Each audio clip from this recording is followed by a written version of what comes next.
നമസ്കാരം. ഉച്ചവരെയുള്ള പ്രധാന വാർത്തകളിലേക്ക്. ആഭ്യന്തര ഉൽപാദനത്തിൽ 6.6% വളർച്ചയെന്ന് സാമ്പത്തിക അവലോകന റിപ്പോർട്ട്. തനത് നികുതി വരുമാനത്തിലും നേരിയ വർധന. സംസ്ഥാനത്തിന്റെ പൊതുകടം കുറഞ്ഞു. ആഭ്യന്തര കടം വർദ്ധിച്ചു.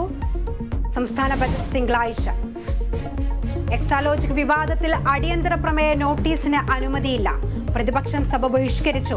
മുഖ്യമന്ത്രി രാജിവെക്കണമെന്ന് പ്രതിപക്ഷം. ഗുരുതരമായ ആരോപണമാണ് മുഖ്യമന്ത്രിയെയും മുഖ്യമന്ത്രിയുടെ കുടുംബത്തെയും സംബന്ധിച്ച് വന്നിരിക്കുന്നത്. മുഖ്യമന്ത്രി സത്യത്തിൽ ഈ സ്ഥാനത്തിരിക്കാൻ യോഗ്യനല്ല. കാരണം ഒരു വളരെ പ്രധാനപ്പെട്ട അന്വേഷണം അദ്ദേഹത്തിനെതിരായി നടക്കുകയാണ്. മാസപ്പടിയായി മുഖ്യമന്ത്രിയും മകളും കോടികൾ കൈപ്പറ്റിയെന്ന് മാത്യു കുഴൽനാടൻ. കേരളം കൊള്ളയടിച്ച് PV കമ്പനി എന്ന ബാനർ ഉയർത്തി പ്രതിഷേധം. വയനാട്ടിൽ ജനവാസ മേഖലയിൽ ഇറങ്ങി കാട്ടാന. മാനന്തവാടി നഗരത്തിലും സമീപ പ്രദേശങ്ങളിലും ഭീതി പരത്തി.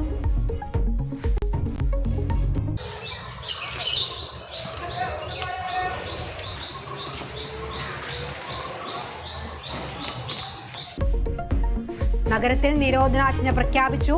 ആനയെ മയക്കുവെടിവെക്കാൻ നടപടികളുമായി വനം വകുപ്പ്.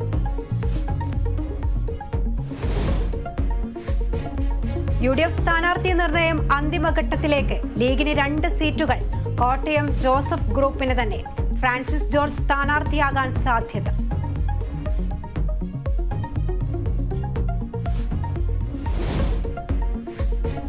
ഹേമന്ത് സോറന് തിരിച്ചടി.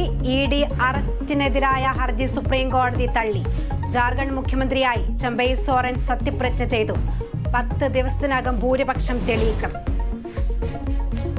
ഇന്ത്യൻ സൂപ്പർ ലീഗിൽ കേരള ബ്ലാസ്റ്റേഴ്സിന്റെ 2ാം പാദ മത്സരങ്ങൾക്ക് ഇന്ന് തുടക്കം. എതിരാളികൾ ഒഡീഷ FC. മത്സരം വൈകിട്ട് 7-ന് ഭുവനേശ്വറിൽ.